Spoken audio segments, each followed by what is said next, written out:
Hello, everybody, and welcome back to the 1111 Update Podcast. My name is Krista Kaiser. I'm also known as the Vibe Curator, Tarot Reader, Intuitive, and all-around yapper.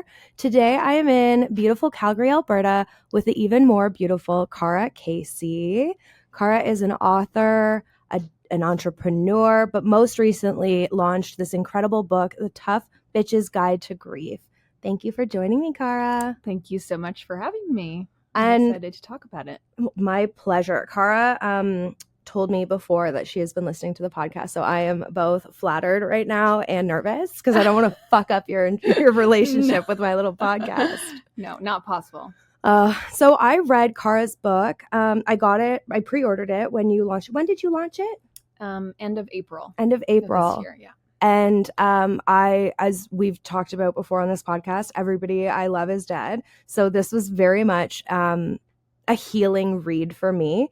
I really, really, really appreciated how much of yourself you put into this.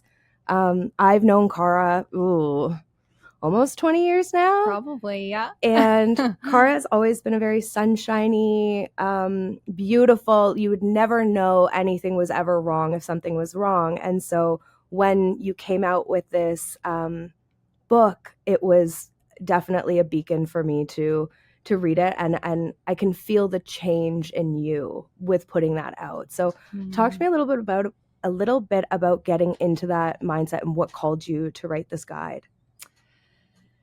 So, in the last 10 years, I suffered a lot of loss. Mm-hmm. In 2013, my brother passed away from a fentanyl overdose. I'm so sorry. Thank you. Which of course was difficult. Mm-hmm. And then after that, we kind of had a series of losses between mine and my husband's family. Mm-hmm. Shortly after my brother passed, my beloved grandmother got cancer, and we nursed her to her death. Less than a year later, then my husband's mom got sick and she passed away from cancer within 8 months. Jeez. And then in 2021, my father died after many years of alcoholism. And so, and I had a miscarriage in there somewhere too. Just pepper that in. Just to pepper it in. And I was raising 2 babies, and it was a lot. Yeah. And so I think, as I talk about in the book, I did a lot of work the end of 2019 on trying to heal myself. And then after my father passed away, I found I had more to heal. Yeah. So it's actually a funny story why I wrote this book, or kind of how it came to fruition. But I think it was early 2022. And although I had been healing and grieving, I feel like I was still sitting in like a victim mentality. I totally relate to that. Yeah. So like I still kind of had this chip on my shoulder, like, well, the world should be nicer to me, or people should have more, empathy toward me because of what I've been through. Or I'm just a fragile baby. 100%. Yes. So I was still kind of sitting in that victim space. And one day, as I was carrying oatmeal in fluffy slippers and I had a hot cup of tea, I fell down my stairs, my wood stairs. Stop. And the oatmeal smashed everywhere, and the hot tea went behind me, and I bashed my arm really hard. I thought I broke my arm. And then the hot tea proceeded to like fall down the stairs and burn my butt crack. And I laid there on the floor, and I literally had a voice and was like, Are you done, bitch? like, because if you want to continue being the victim, like, we can make this happen for you. Yes. We will keep throwing shit, for lack of a better word, at you. All the shit. We will keep you in the mud if that's where you feel comfortable. And I literally had like this come to Jesus moment where it was like, wait a second. I'm actually done being like this. I am done being a victim. Yeah. I'm done laying on the floor in my pile of oatmeal and hot tea. In the mess that I made. Right. And just feeling sorry for myself. And there's no knight riding in on a white horse to come and get me. There's no one going to come and save me from my life and from myself. And if I don't actually decide right now in this moment who I want to be, what I want my life to look like moving forward, and the kind of happiness that I need and deserve. Yes. Then I'm not going to get it.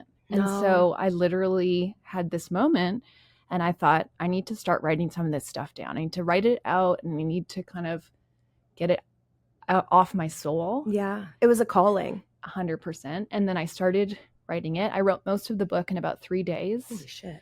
It just poured out of me. Yeah. And then it kind of turned into a book.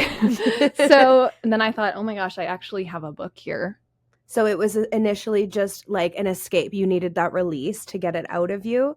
And then from there, you really saw it kind of morphing into a guide, a book. 100%. Brilliant. Mm-hmm. Absolutely brilliant. I often say with my clients and with myself, like, I used to always say it can't get any worse. Like, it can't get any worse than that. Like, this is so fucked up. How can it get any worse? The universe is like, bet, bitch. I will show you how much worse it can be. So now my thing is, if I'm going through it, I say, show me how good it can be. Show me how amazing things can get. Because our word is our wand, and that victimhood mentality. Right. Now when I have bad things show up for me, I ask myself, what kind of vibration am I putting out into the world that is attracting this to me? Yes. Because why is this in alignment with me? Yeah. Why are we on the same frequency? This is a me issue, not that coming at me and I'm innocent here. So. And how long do you think it took you from the like fucking chaos of the stairs to getting to that point where you can see things outside of yourself as a mirror for what's going on with you? Pretty swiftly. Yeah. I think, again, it had been years. Right. And I think like I held out some kind of hope, like something outside of me was going to come and fix your life, fix my life. And I know that sounds crazy, but I think like in starting this spiritual journey of this concept of manifestation and energy, I thought that if I wished hard enough upon a star or something, that like something would like change in my life and I wouldn't have to feel.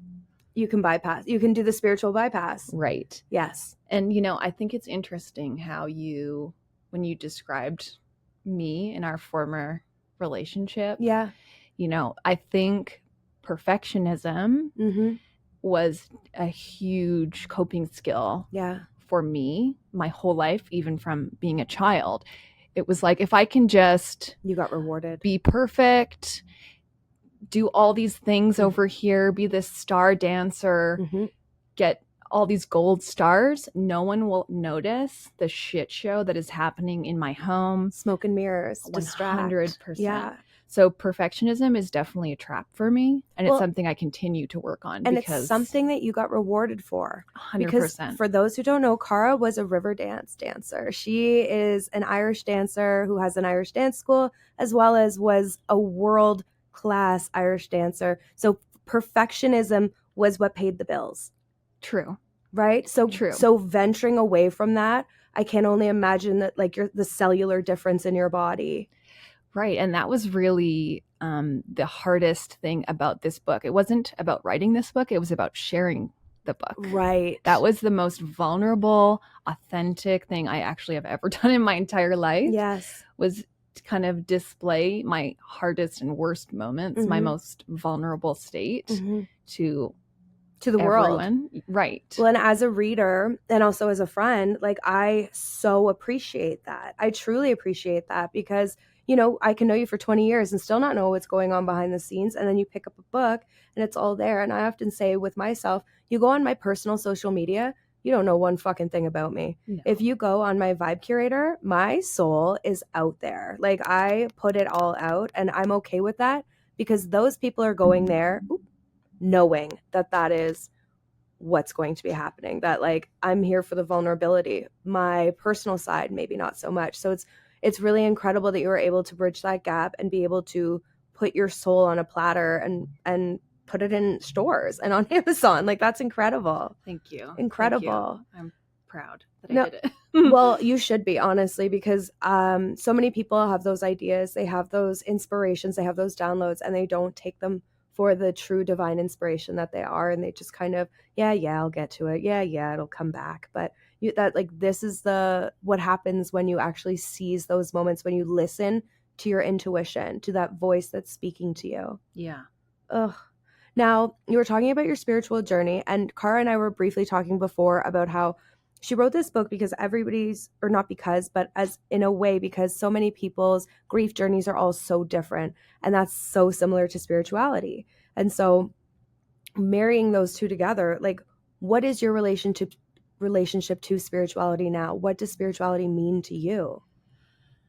So I grew up Irish Catholic, Mm-hmm. and that never really resonated with me. And I think when I was around 17 or 18, I started to read Deepak Chopra and kind of quantum physics, and I was starting to have some interest in things like that. Mm-hmm.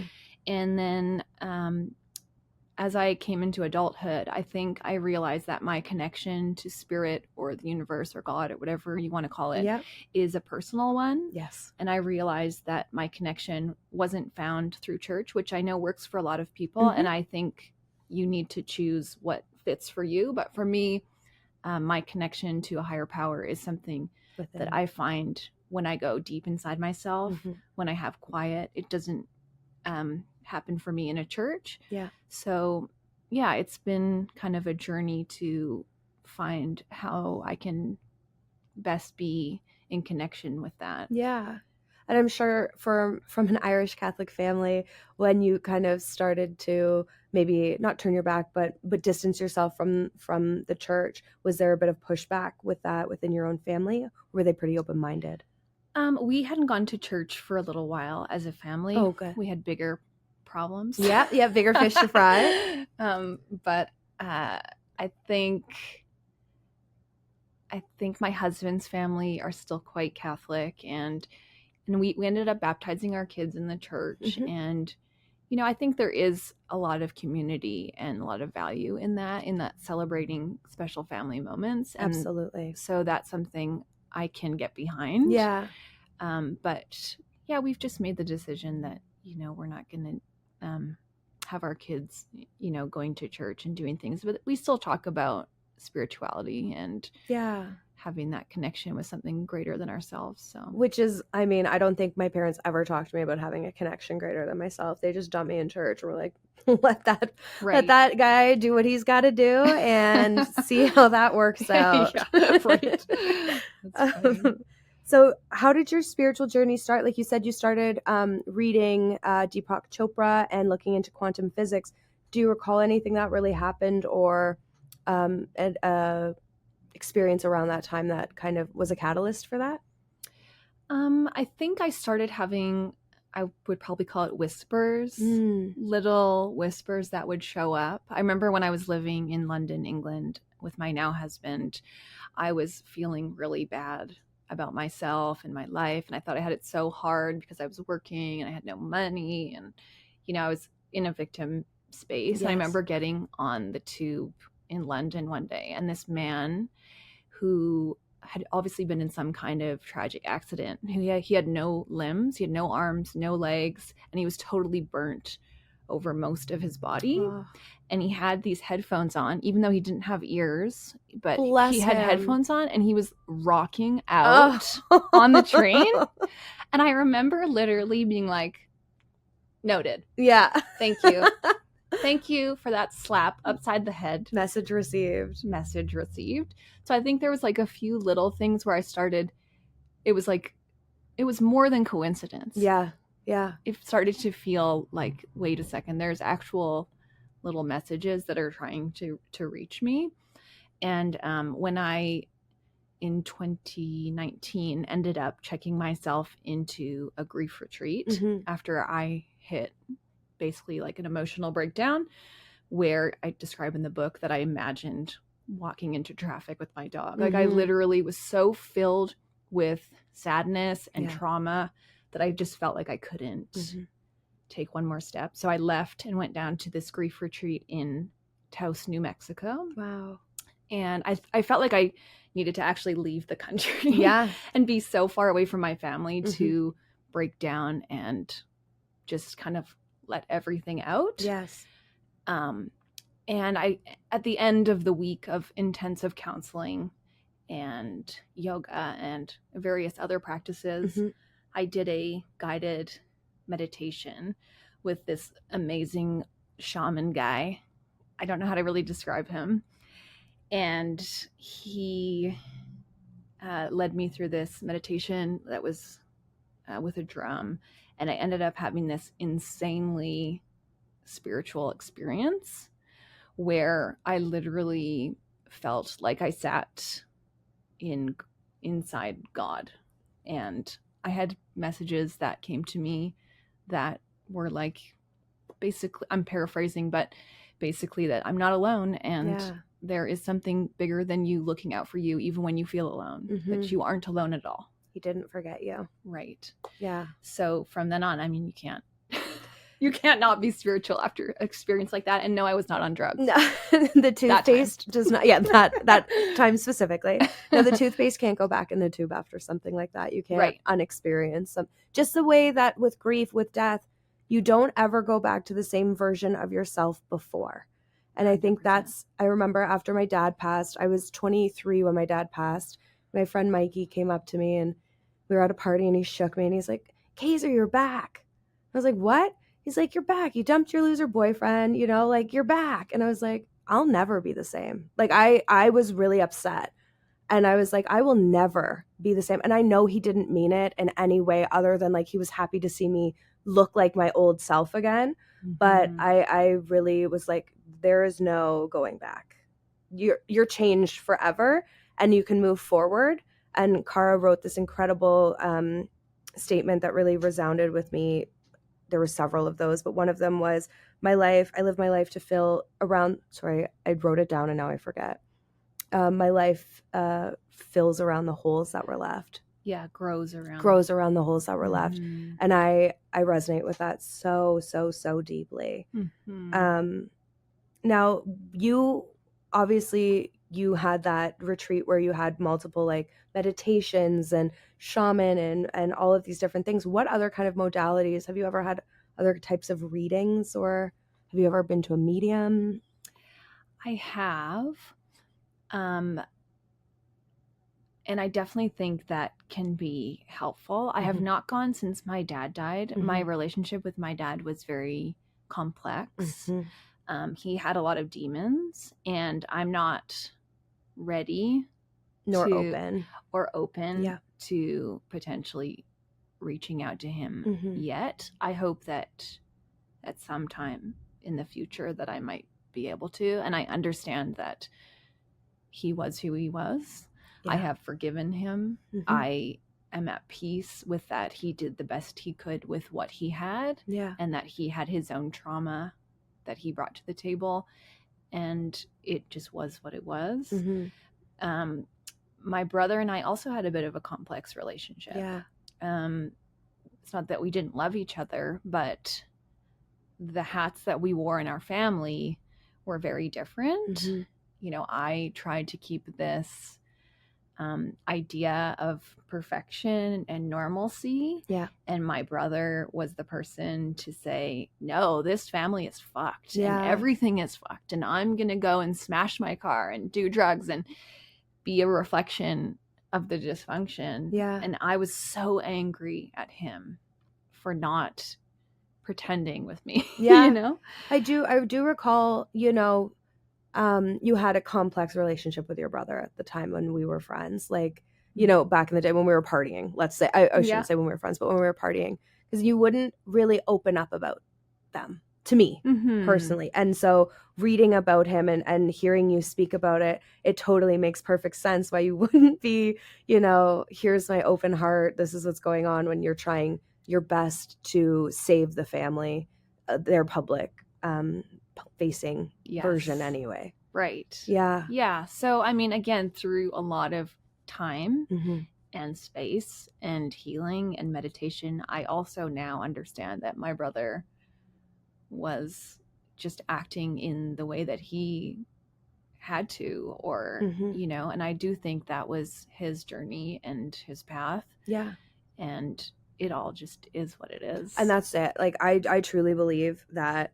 And I didn't believe it for a very long time. It came to me at a time where I was able to receive it, that we choose, unfortunately, our lives. We are there's this concept of soul contracts where before we come into the earth side, before our parents or whatever get pregnant, that we have this deal where we look at what's supposed to happen and we sign on the dotted line and say, you know what, I'll fucking do it. I know. And I totally agree. Yeah. And sometimes I'm like, really? I know. Oh, bitch. After I got stalked in Peterborough, that was like, how the fuck what have I done to attract this to me?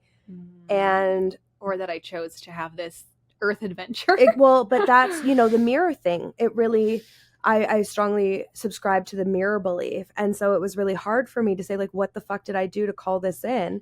And I had an astrologer friend say to me a couple months after, because I wasn't ready to hear it, she said, this was a time in astrology where predators were being put away.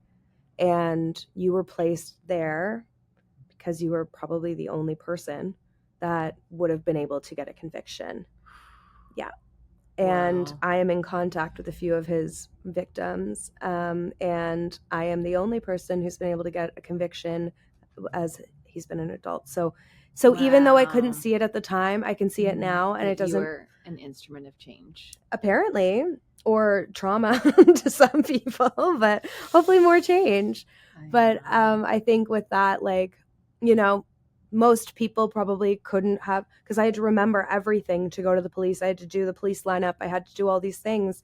And I asked my body for a guttural response. So and when the photo came and they showed it, and all the air escaped my body and everything. So I strongly believe that everything's stored in our body.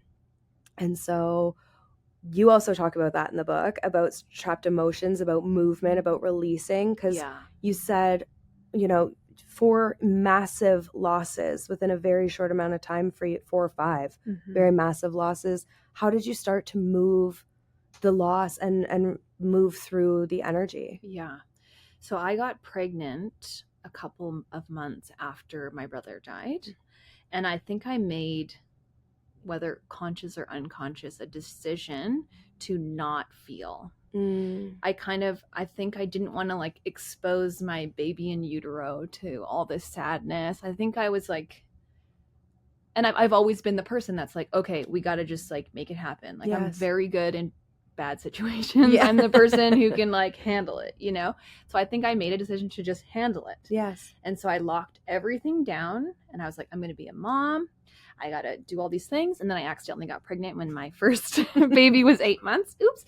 And so then I had 2 babies and I had a business that was thriving and growing. So an international business, not just a local business, which there's nothing wrong with, but you are traveling nonstop when you are in season. Yeah, it's a lot of work, which I do enjoy, but at the time it was a distraction and it was a coping mechanism. Yeah.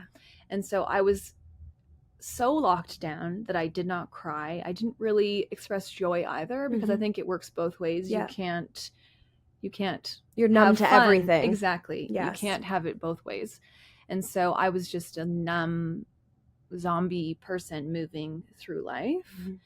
And then I started to have little cracks. So when I became an adjudicator, when I received that accreditation, I was traveling and judging dance competitions. And when I was away, I would have little breakdowns. I remember, for example, one time being in Toronto at Pearson Airport, all of a sudden I had to run into the bathroom and I was just sobbing in a bathroom stall. There was nothing that set me off. There was nothing that had happened, but my body knew that I was away from my family and that it had a brief moment to release because I had a grief counselor explain it to me once as a boat, that your boat can take on water and it can take on a little bit of water and then it can take on a little bit more water. But if you don't empty it out, eventually your boat will sink. Absolutely. And so around 2019, my boat was sinking. Yeah. And I was having little splashes of water coming out, but my boat was sinking. Yeah. So I feel like I had no choice. Yeah. It was just time. There was no other option. It sounds dramatic, but I felt like I was going to die. I felt like the emotions were swallowing me up, that I might die. Yeah. Which sounds so dramatic, but I couldn't take one more step. I think it would only sound dramatic to somebody who hadn't experienced that. Right. Because I unfortunately resonate with that. Mhm. But I think it's such a beautiful thing that you didn't give yourself the option, that it was just muscle memory. Now this has to happen. I have to get this out because I'm not willing to crack like this, and not, because then how present are you, necessarily going to be in those moments when you need to do something and you can just feel it creeping up. For sure. And I didn't want to be a parent to my kids the same way that I was parented. And if that ain't the motherfucking thing, I think that's such a big thing for our generation. Is like we are finally really seeing and feeling how our parents have affected us, intentionally, unintentionally, consciously, subconsciously. Mm-hmm. And we are looking at our relationship with other people, of course, children, and saying like how we're being more intentional, I think, if we are having children and how we are having children. 100% agree. I think in having children, I saw a lot of my childhood reflected back at me, because when you see what a 4-year-old looks like, and then you have a memory of something that happened to you at age 4, you realize it way more deeply, and it gives you a direct comparison, which gives you a choice. Sure. I found that with a lot of my clients, that they are reparenting themselves through raising their children. They're naming that inner child and like actually honoring the wishes, wants, and like the reality of what happened and the grief for what shoulda, coulda, fucking didn't, but what could've, what other people have. I think there's always that comparison, especially in family systems. For sure. Where, you look at somebody else and you go, how come I can't have that life? Yeah. I think that's why I ended up working with kids, is that I got to explore that inner child with them or through them, having fun and having that childlike joy that I didn't really have. Yeah. See, that's where you're so much more healed than I, because I could not work with kids, because I'm like, I don't understand why you don't know this. Like, I don't have patience for children the same way I didn't have patience. Like, my childhood, there was no patience for it. So I see how things can certainly carry on, because I've like heard my dad's voice come out of my mouth and I'm yelling at Shrimpy, like, get over here. Me too. Listen, that's the truth. Like, we do have parts of our parents that will still come out, I think. Well, and I think that's also a difficult part of the spiritual journey, is having compassion for those parts of ourselves that we can't fucking stand in other people. And how we're wait, let's just let's just take a minute with that. Just hold on to that one. Yeah. Ooh, that just got me. Well, like, how have you had things come up where I know you talk about it in the book, just like your relationship with alcohol during the stressful moments, and having a father who is an alcoholic. I haven't drank for 3.5 years, not because I have an issue. It's more so because I don't need a fucking issue. But like, have you found, even after losing your dad, parts of yourself come up and you for sure feel part of him? Yeah. As you mentioned, I luckily don't have an addictive personality. That was not something I inherited, thank God. But that definitely does run through my family. However, I did grow up in a culture, the Irish community. True. We celebrate, we mourn, we de-stress all around alcohol. And it's very socially acceptable. Baby's gums growing in, whiskey. 100%. Totally. So there's a cultural thing around alcohol, which is incredibly dangerous. And then add on the mommy culture. Mommy juice. Right. Then I moved into that space as well, where it's like, mommy's so stressed, she needs wine. There's like millions of dollars of industry selling those products and that message, which is also super toxic and dangerous. Absolutely. And I think, as I mentioned in the book, after my dad passed away, I drank a ton and I smoked a ton of pot and I couldn't process. Well, I thought that I had processed his passing before he had passed, because we no longer had a relationship. And I thought I had mourned that relationship. And then when he did actually pass away, I realized I was mourning more than the relationship. I was mourning a father that didn't show up for me in the way that I had hoped. I was mourning some kind of reconciliation that I had hoped that we would have before he passed away. Right. I was mourning an apology that I never received. So it was multi-layered. Yeah. And I think after I woke up super, super hungover after getting blackout drunk on New Year's Eve, right after he had passed away, I had a real moment where I thought, okay, how do I want my daughters to see me handle my problems? Yes. How do I want to model to them how we deal with deep, dark, scary emotions? And how do we handle, I had to make a decision about the kind of parent I wanted to be, the kind of person, and I didn't want to turn into my dad, which sounds harsh, but it's so true. I mean, we don't necessarily want to take advice or criticism from people we don't want to be like. And so when you have a parent who you certainly don't want to be like, it's a lot of battle. Right. With them, with yourself, emotionally, all of the above. But, and in AA, they use the term HALT, which is have to be very careful when you are hungry, angry, lonely, or tired. Right. Yes. And so now I'm not 100% sober. I occasionally have a drink. It's very occasional, though. Yeah. I don't drink on a weekly basis.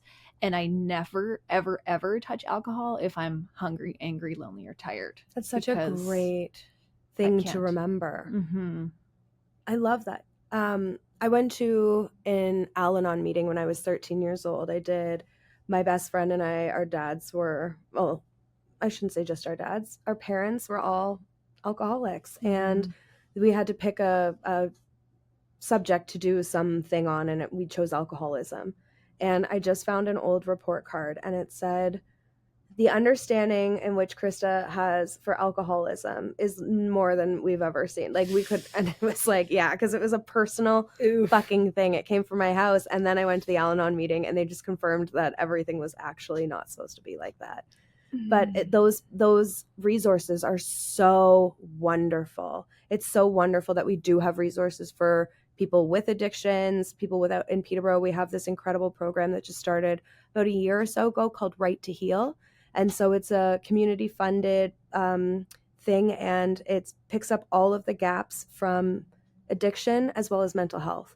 And so because they're so tired of seeing so many people slip through, and in Peterborough, we have a horrible relationship with alcohol as a city. Okay. And we're a bar town, or we're a university and college town. So I remember when I was 18 in Jasper, I was doing a little map of Peterborough, and we found there was 40 drinking establishments within an 8-block radius of just the downtown. It's probably more now. Yikes. Yeah. Yeah.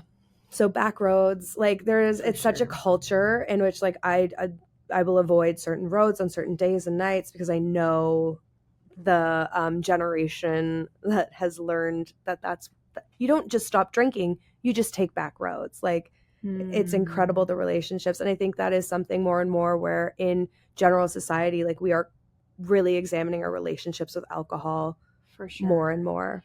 I think as well, it's just such an easy fix, right? Like, it's the same as it is easier to eat garbage food than it is to cook healthy meals. It's easier to drink a bunch than actually feel deep, scary, hairy feelings. Yeah. You know, I think like most things in life, you have to work at it to be healthy. And I don't mean physically healthy. I mean mentally, emotionally, spiritually healthy, all of the above. Yeah. Yeah. It's a holistic health instead of just a physical. Because I know some people who are, alcoholics who have the best physique you've ever seen, because they can go hard all day and go hard all night and then get up and off, same thing.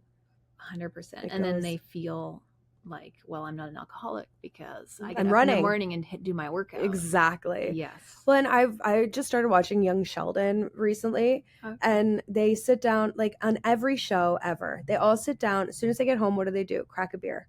It's the first thing that they do. It's like, oh, today sucked. And the first thing you see on TV is somebody going to grab alcohol, whether it was The Simpsons, Family Guy, whatever it was. Like, and so just as a culture, of course, when you're going through it, in any movie, if a girl gets dumped, what do? Bring her a bottle of wine, bring her a bottle of vodka. Like, it's always just drown your fucking sorrows. And so I'm sure with this, like, not only with that, but within your spiritual journey, within your grief journey, what was the biggest aha moment for you? I feel like I had a few, Mm-hmm. but the biggest aha moment, which came late for me, later, after I had done a lot of work, a lot of counseling, a lot of meditating, journaling, was that I actually am grateful for my grief journey, which some people get really offended by. Yes. And I understand it's a very emotionally charged thing to say. I am not happy, to put a qualifier on it, I am not happy that my dad and my brother or my grandma or that died or that I had a miscarriage. I'm not happy about that. No. But the fact of the matter is they did. And after all of the work that I have done, I am now a way better person. Yeah. Thank God I am not the person that I was in 2012. You know, I have lost relationships because of it. Yeah. I think when you have death around you or tremendous loss, it shines a light on what you refuse to have in your life anymore. Because if you have this understanding that life is precious and life is short and can be taken away from you at any moment, you no longer have room for bullshit. Yeah. And that's a very empowering and beautiful thing. Absolutely. When you can put your foot down and say, this no longer serves me. This relationship does not fulfill me. Yes. I don't want to spend my time getting shit-faced with you anymore, talking about our problems, because that doesn't move my life forward. No. So, there is a gift in that. Absolutely. And I think you spoke to it exactly. Like, not everybody's going to be happy to hear that, but that's because not everybody's going to have the relationship with grief that you do. Not everybody's going to have the same experiences of losses and other, like, I've recently done a reading for somebody who experienced a great loss, and she said, I think it happened for me. It didn't happen to me, it happened for me. And you can see the expansiveness in which her life is going now, and it felt like maybe it wasn't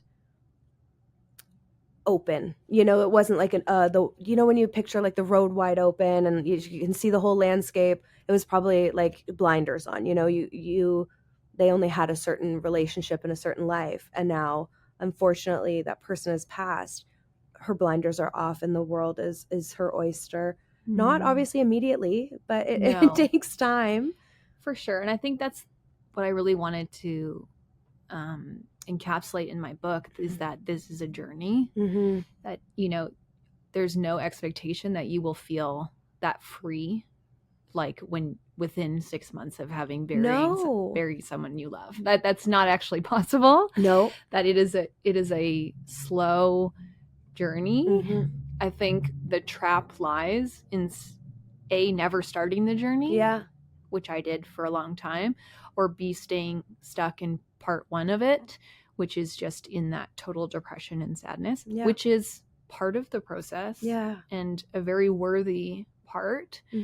But there is a point that you do have to come back into life again and be grateful for what you still have and taken a step forward into a different life. It will never be the same. No. But you have to redefine what that looks like and how you're going to move forward. That reminds me of, I probably say this every fucking episode, but this quote from Michael J. Fox, where they ask him, how do you sustain, like, how are you so optimistic? And he said, with gratitude, optimism is sustainable. So his life has been, in our eyes or in ableist eyes, deteriorating, right? And we don't see the spiritual growth, all of the incredible things that happen in chronic illness, in all of these issues. And there is so much gratitude that can be found. And sometimes it's so grateful I have indoor plumbing, like truly. When I used to be really hungover, I'd be like, I am so fucking grateful that I have McDonald's on delivery. Like, I am so grateful I don't have to suffer through this shit with an empty stomach. Yeah. sometimes it is focusing on the air that I am breathing. Absolutely. You know, gratitude can come in little stages. Whatever you can chew, bite off what you can chew in terms of gratitude, and you'll be amazed with how much more you can kind of take on after. Yeah. Like even before any podcast, any session, anything I do, I always thank my guides and angels for the words, for how easy, how much everybody got from it, you know, how comfortable it was. And it's setting intention, gratitude, all of that. It's such an important part of life. And I think that is a big part of grief that isn't spoken about, because I remember the day my dad died, I got a call, or not a call, I had a Facebook message from, I would say, a former friend, and it was, be glad you had a dad.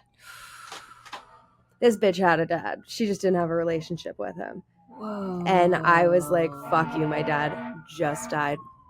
Thank you. There was a big old fire. Thanks, Papa.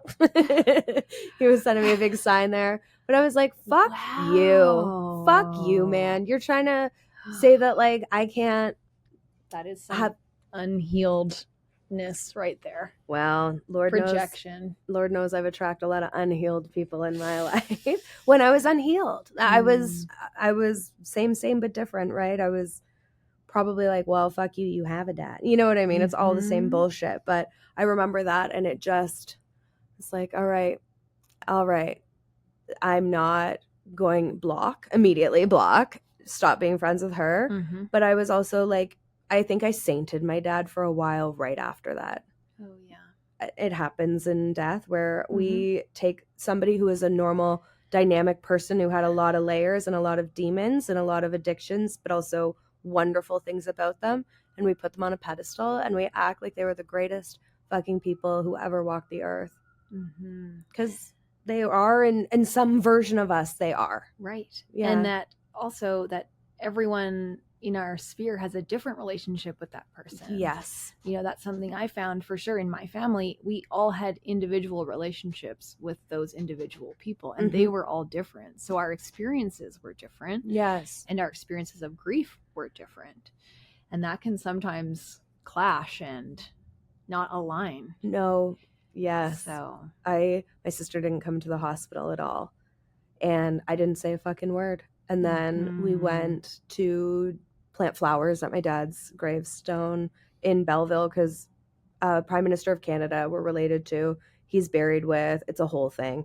So we had to go to Belleville to do it. And we stopped in Coburg, and my mom's like, oh, well, are you glad you came? And I said, well, I'm glad for you I came, but for me, it just opens the wound again. And my sister goes, oh my God, you make everything about you. I was like, bitch, am I asked a question about myself? That's all I can speak to. For sure. And I remember speaking to her after, like, we kind of had it out after that. And I said, I never said a fucking word to you about how you dealt with anything. And now you have an opinion about my grief.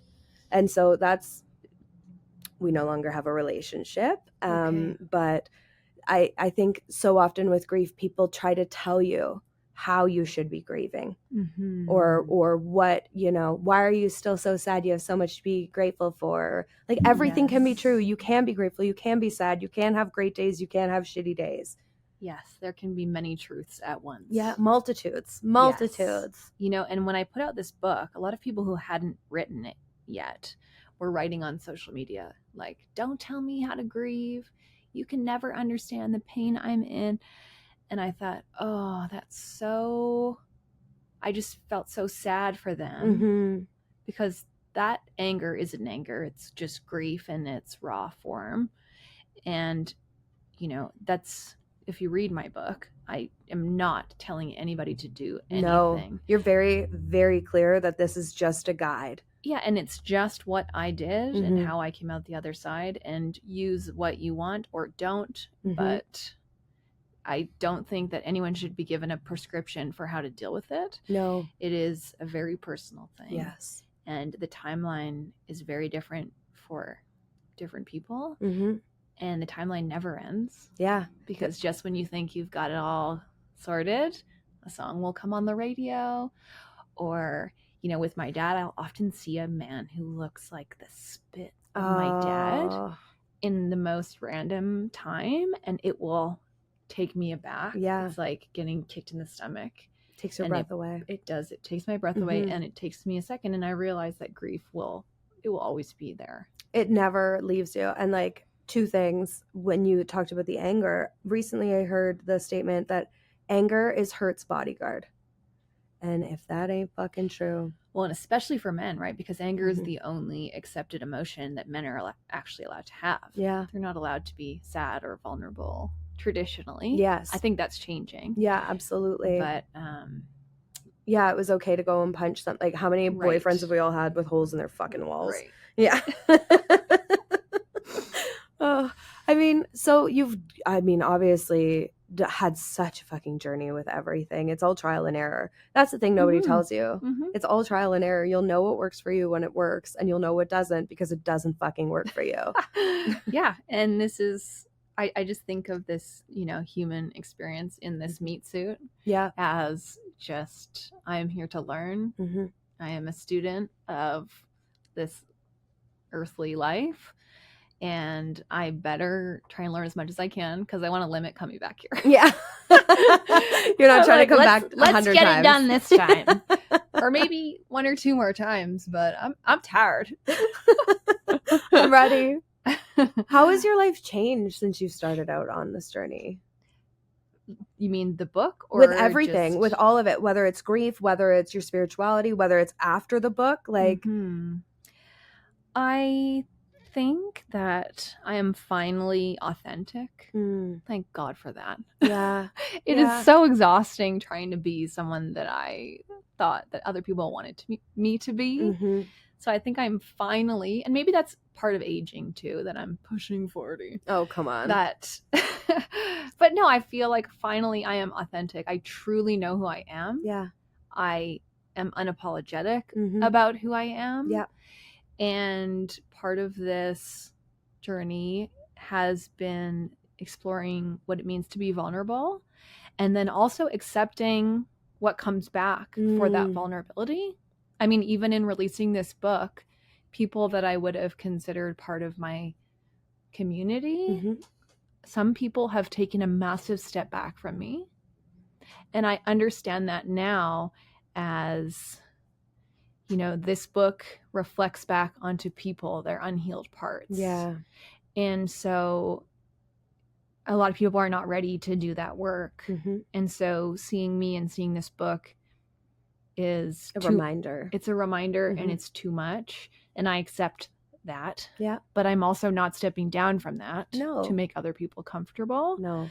So I think that is something I continue to work on, is being comfortable with the response from my authenticity and understanding that I am not for everyone. Yeah. And that is okay. Yeah, exactly. And that if that means I have less friends or less community, that is okay. I think also when you go through very trying and difficult experiences, your ride or dies really come forward. Yeah. I say women because it was women, the women who showed up for me in the most unexpected and amazing ways. Yeah. I will never forget. No. And I will honor. So again, a gift of grief is knowing who those people are and knowing the people who cannot do that for me. Totally. And there's no judgment or anger about that. It's just there are people who were just not able to deal with that kind of they're not pain maybe alongside me, able to support. Yeah. Like, not everybody is always, or maybe they support, but maybe they're not a good support. Yeah. So it makes room for the people who, you're clearing room for new relationships, new connections, new people. Exactly. Or old people coming in with new connections. You know, I find, like, in my life, people, when was the last time I lived in Calgary? Shit. 2007, 2006 is the last time I lived here. So even with you and Melissa, and like, we all keep in touch, and there's different versions of ourselves that come around each time. I think the last time I saw you guys, you just each had no kids yet. There was no kid. How old's your oldest? 7? 10. Oh no, you had one, but Melissa didn't. So it was like new journeys, right? Like, it was all different versions of ourselves, and And some people you grow with, and Right. some people it's, what is it, a reason, a season, or a lifetime. Mm-hmm. And so I'm always so grateful for my evergreen friends, where we maybe don't necessarily need to water each other all the time, but you're always, always, always there in any iteration. Yeah, I love that evergreen. Evergreen friends. I've never heard that. That's great. Sometimes I coin shit on the spot. You just never know. What do you wish that you knew when you started your grief journey? That grief needs to be felt, Mm, to be healed, yeah. that it needs to actually be physically expressed. Mm-hmm. I'm a very good reader. I love to intellectualize. I can get massively wrapped up in my head. And I think that I had intellectualized a lot of my grief and trauma for a long time. And I had not physically expressed it. So if I give any advice, it would be that grief has to be felt and it has to be moved through the body. As you mentioned before on one of your podcasts, the Louise Hay book, about that you can heal your life, but you have to heal from your body, not just in your head. Exactly. Yeah. No, and it's funny you say that, because very recently my dad's best friend had an island, and it was close to our house. I know it sounds crazy, but I'm from cottage country. We have a shit ton of islands. And so we used to spend so much time there. That was the place where I had all my freedom. My parents wouldn't give me shit because Hoppy was like, no, she can do whatever the fuck she wants while she's here. This is my island. Let her, if we want to go snowmobiling. You have your freedom. And so Hoppy passed away in 2019, just before I went to Greece. And his funeral was when I was in Greece, and I could not miss my gorgeous trip to come back. And so I didn't feel it because COVID. I think COVID happened, and you just got used to not seeing people you were maybe used to seeing sporadically throughout the year. So I didn't grieve. And in August, the very beginning, Hoppy's grandson reached out to me that he was going to be there, and I said, I want to come. Like, I need to come to the island. I sobbed. It was just, as soon as I hit a certain part, it just came out. The whole time I'm on a little boat, little tears streaming out of my face to get to this island. I get to the island, I'm okay for 30 seconds. I turn around, just like stream. And so it needs to be felt. I went so long without feeling the grief for Hoppy. I love him I revere him, all of this, but I did not grieve him until that day. And it took me out. It took me out. It took me a while. So I think that is such a thing. We can have distance from things. We can have space. We can have time. But if we don't move through the grief, it's always going to be on the other side of that door, no matter where you go. Yes. Knocking. Bitch, Nicky 9 doors. It will come and find you. If you don't go and find it, it will come and find you. Absolutely. And it will be at a really bad time. Have you had any dreams where anybody's come to visit you? Yes, I have. And how do you feel in those dreams? Right after my dad died, maybe a day or two after, my brother met me in the cemetery. I'll get emotional. Where he is buried and where my dad was going to be buried. Right beside your house. Yeah. Yes. And he, in the way that he would talk, was like, Cara, what did you think? Like, that goof had to go. That's what he said to me. He's like, he was done. Oh. Like, it's time. Like, nothing was going to happen. Nothing was going to change. He had completed his time. There was not going to be anything else. Ugh. And I thought, 100% true. I love that your brother is the ultimate Alberta boy. 100%. Dead or alive. Goof. That goof had to go, eh? Yeah. But it was very true. Yeah. Yeah. We had done rehab a million times. We had done all the things. He didn't have a quality of life necessarily that was sustainable anyway. No. Yeah. So, that was comforting. Yeah. And true. It's and I will say, Cara, is not only obviously stunningly beautiful, she's incredibly smart, she's very open, but Cara notated within the book all of these incredible books and research and different scientific studies to support your, not argument, because it's not, you're not trying to win anything over, but to support your points. You have really encompassed, both parts of the brain, the spiritual, the artistic, and the kind of more free thinker, as well as the scientific. I need something to shut this part of me up so that I can kind of enjoy both. And like, what resources did you find? I know you have some in the book, but what for you, what books or what resources, what podcasts did you find that were really helpful for you along your journey? So, in my previous life, I was a freelance journalist. So, I used to write for the Calgary Herald and Avenue Magazine and things. So, I come from that journalism background. Mm-hmm. You can't just throw claims out there without backing it up with research. So, I actually get a hard on for research. Yeah. And so, I really enjoy reading scientific articles and studies about why we do what we do from a brain chemical perspective and things like that. So part of the book was doing a lot of that research. And I wouldn't say there was one specific place that I found. I read a lot. So I often come upon different, articles or scientists studying different things that I'm interested in. So a lot of it was like a collection of things that I had accumulated just from being a nerd. Yeah. Just in your tabs. Exactly. Just in your save tabs. Yeah. I do. One thing that I talk about in the book is Tara Brach's meditation. And she has a history of grief meditation.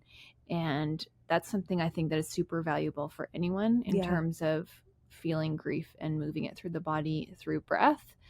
So that's something I would definitely suggest is worth checking out for anyone. Even if you don't read my book, you should check out Tara Brach. You're going to read her fucking book. Yeah.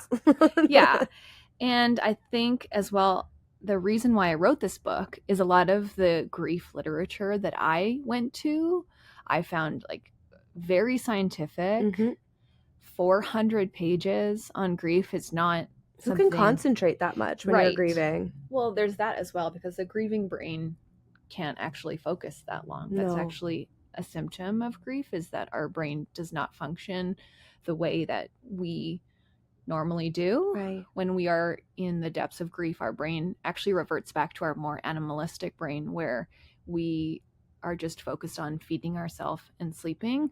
And that's why often when people are grieving, they make really bad decisions, like cheating on their partner, drinking too much, because we're just trying to satisfy that animalistic part of our brain that increases serotonin. So that's actually normal and can be part of the grieving process, sadly. Yeah.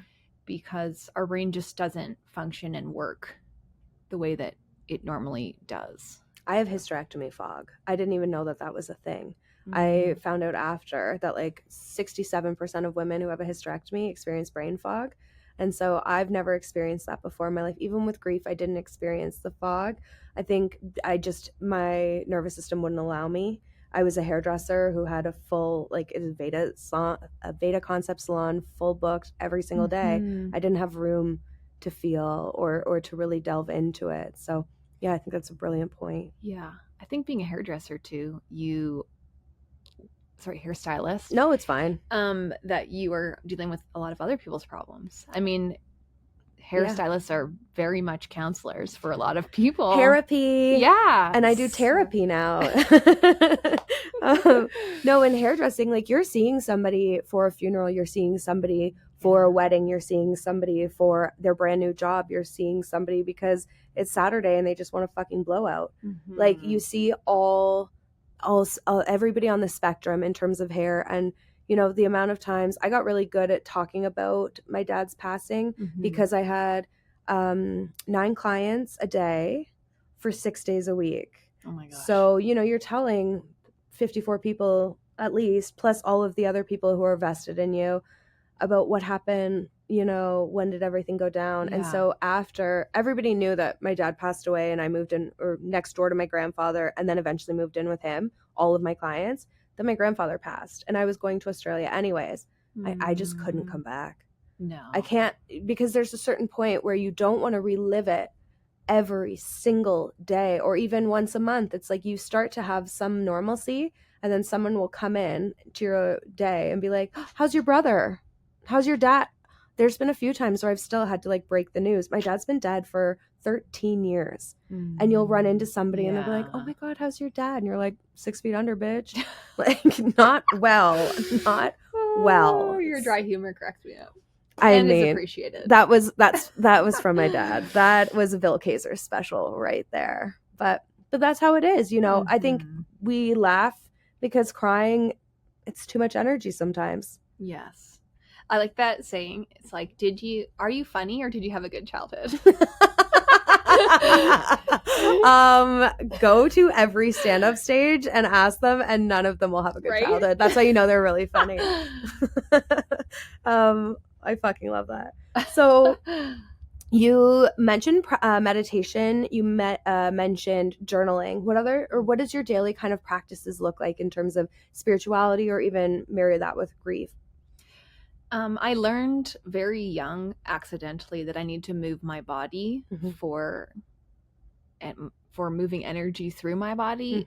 To me, moving my body is a meditation. Yeah. So every day I take my dog on a long walk and it is sacred to me. Yeah. I try not to put anything in my ears. I used to listen to a lot of podcasts and now I try to make it a walking meditation where I focus on being in my body. I focus on nature. I focus on how the air feels on my skin. And for me, it's a really good grounding practice of just being in my body and not in my head. Yeah. Yeah. So I have to do that every day because my dog harasses me until I do. And then I try to meditate at least once a day, sometimes twice. Sometimes in the morning I'll do a 6-phase meditation, which is from Vishen Lakhani of Mind Valley. I really like it. It's really... You'll have to send me that link because I always put stuff in the show notes. So send me that link and I'll pop it in. Yeah, it's a really short one and it's just about getting in a positive mindset and focusing on the best case scenarios and just kind of shifting your energy in a really positive way in the morning. And then at nighttime I like to do not a guided meditation, just a closing my eyes, calming my body and getting into the null and void, like an awareness kind of decompressing. Exactly. Yeah.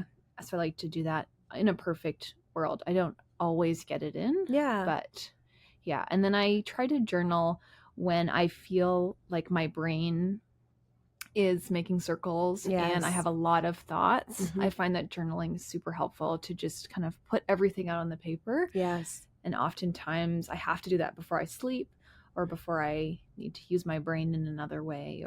So. Well, and you speak to that in the book, the morning pages, MOURNING, which are an inspiration from Julia Cameron's morning pages from The Artist's Way. And I find when I do those, I recommend brain dumps because it's amazing because sometimes you'll just be writing and you're like, today is, Tuesday or Wednesday, whatever the fuck the day is, September this, that. And why am I sitting here doing this stupid fucking thing? I have so much to do. I'm so pissed off that I have no fucking help in my life and I'm doing this all. Oh, that's what it is.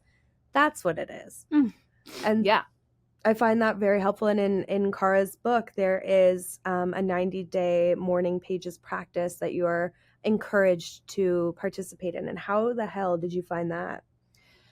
So through my writing, I was doing Julia Cameron's morning pages, which is part of The Artist's Way. And essentially she recommends, as you said, just kind of getting feelings on paper in the morning.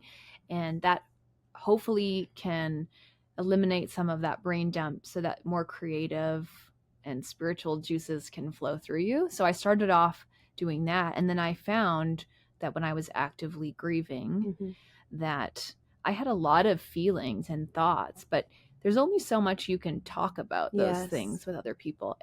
it's emotional dumping and not super fair Mhm. to continually do that to your husband or your Your best husband friend. specifically. Yeah. And then B, otherwise it would just stay inside of me. So Yeah. I found that through that morning pages Mhm. that I could really release all those thoughts and feelings, and then they weren't ruminating and they No. weren't sitting in my body the rest of the day. When they weren't growing.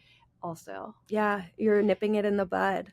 And sometimes you can work it out on paper too. Yeah. Sometimes what starts off as an initial thought, that through that continuum of writing and through kind of, I find writing meditative. So I find the Yes. morning pages can be meditative, even if it's an angry meditation. Yeah. It's coming out and it's like it just flows. The pen just moves and your hands start to cramp because you're so feverishly trying to get your thoughts and feelings out. But before it was like a drip out of a tap. You know, Exactly. you're trying to exact like a morsel of something, and then all of a sudden it just opens up and free fucking flows. Yes. And then I try to finish like a morning page or a morning journal with something positive, like a gratitude. I love that. And I am so excited right now to get into my warm shower. Yeah.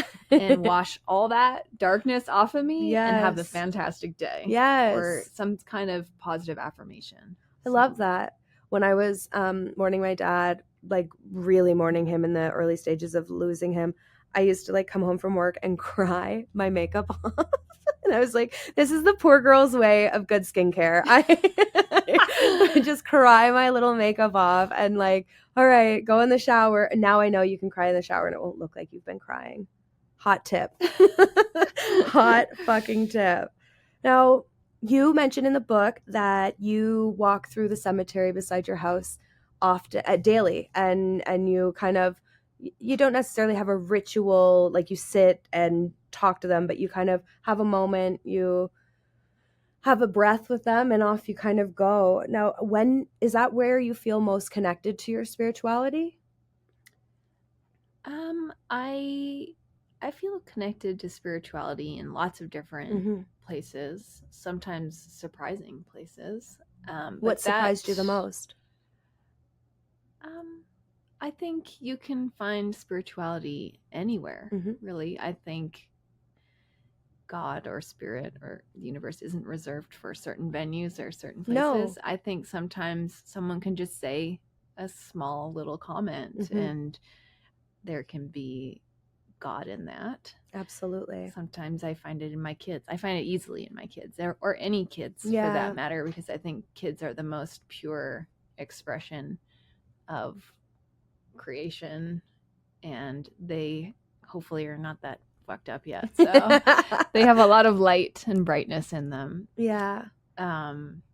But I do find spirituality in nature. And then it just so happens that near my house, I have this amazing graveyard that is huge, that has all these different wandering paths that don't have many people there. Yeah. So I can just kind of walk quietly and not be disturbed.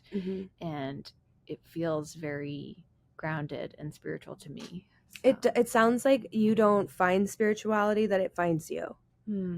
That like you're not somebody who is actively seeking. It's like you're just receiving. Yeah. I try. Yeah. It sounds like you're doing more than trying. How do you navigate your challenges now? How do you navigate your difficult problems? I think I know what my negative coping mechanisms are. And I think that if I'm taking care of myself, I'm not overworking, which is a tendency for me. Yes. If I'm getting enough sleep, if I'm doing all the things correctly, I can really identify, wait a second, this is this creeping up. Right. And I need to deal with this, whether that means I need to sleep, I need to cancel a lot of things in my schedule because I'm not creating enough space for myself to be healthy. I say this though, and sometimes I don't do that. Sometimes I burn out and I'm a normal human who sometimes I drink too much at a friend's birthday and I wake up the next day and go, you know, that doesn't serve you. You're an idiot. Why did you do that? But I'm human. So of course. And it sounds like knowing thyself. Know thyself. Know what works for you, know what doesn't. Yeah. Ugh. I think that's just part of being here on this earth. Part of just being human is learning, right? Like if we knew everything, then that would be super awesome. But it's amazing because I'm still learning. Yeah. Well, my therapist said, used to say 20% of the people do 80% of the work. And so it's hard to think that everybody could have this, but it's been really eye-opening for me to learn that there is not, our brain does not function like everybody else.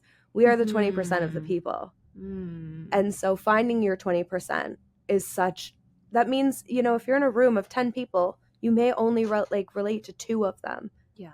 But I think sometimes people are in our life to reflect back at us what it looks like to be unhealed. Oh, absolutely. Or look like what it still show you what it looks like to still look stupid. Like to not grow and not change and not. I remember this was a big issue with my ex-boyfriend and I, is that he was like, I don't ever want to change. Like, I don't want anything different. And I was like, you don't think that that's a waste of a life? But thank you for showing me who you are.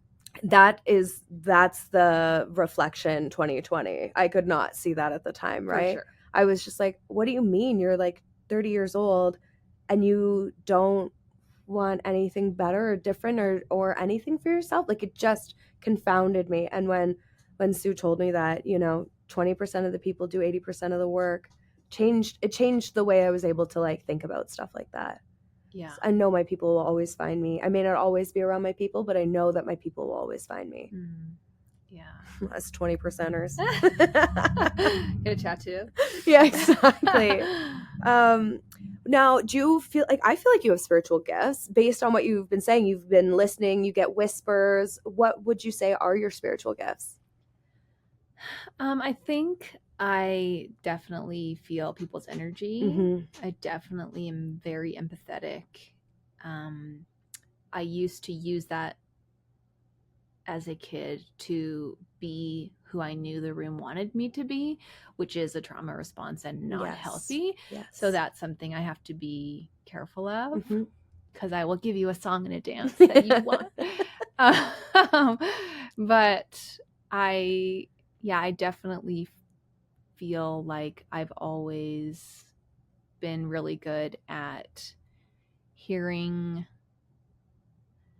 I want to say, messages that people are not saying.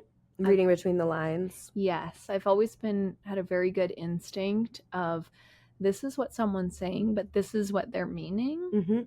And I think that helped me in school. Yes. Like for exams, I think I was good at, again, reading between the lines of the sort of hints that they were giving or the way people wanted me to act. So that's something I have to be very careful of. Yeah. But I definitely think that when I'm in the flow, that I'm very good at hearing my intuition speak to me, but it has to be quiet enough. I think that's such a great point, because so many people go, I don't have an intuition. It's like, when's the last time you actually took time to listen to it? It's like, we run from it, no fucking problem. Well, and there's so much noise between social media and TV and work and life, and we have more stimulus in one day than somebody had 100 years ago in their entire lifetime. If they live to be 100 years old, we have more stimulus in one day. Yeah, I 100% believe that. Yeah, my thumbs can believe it. My little Declaravan's the doom scroll. Listen, I'm guilty. So. What advice do you have for somebody who's starting out on their spiritual journey or their grief journey?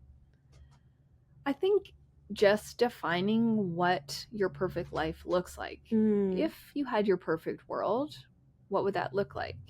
And then thinking about what would need to be eliminated or added to, make that happen. I think focusing on your joy. Yeah.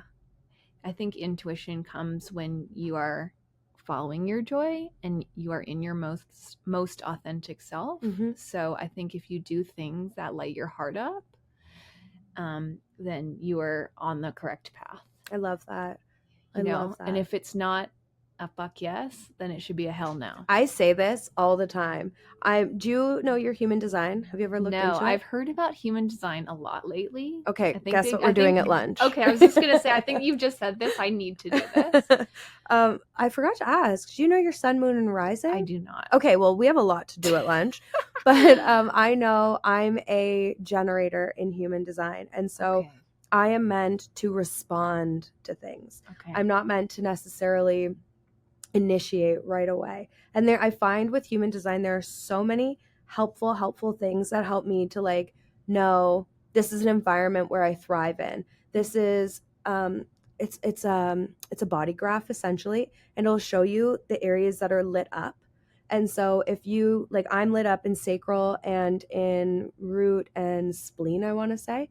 And so I attract people who have those empty. And so I'd be very curious to see what your human design is and how you do that, because I'm curious too. Yeah, I know.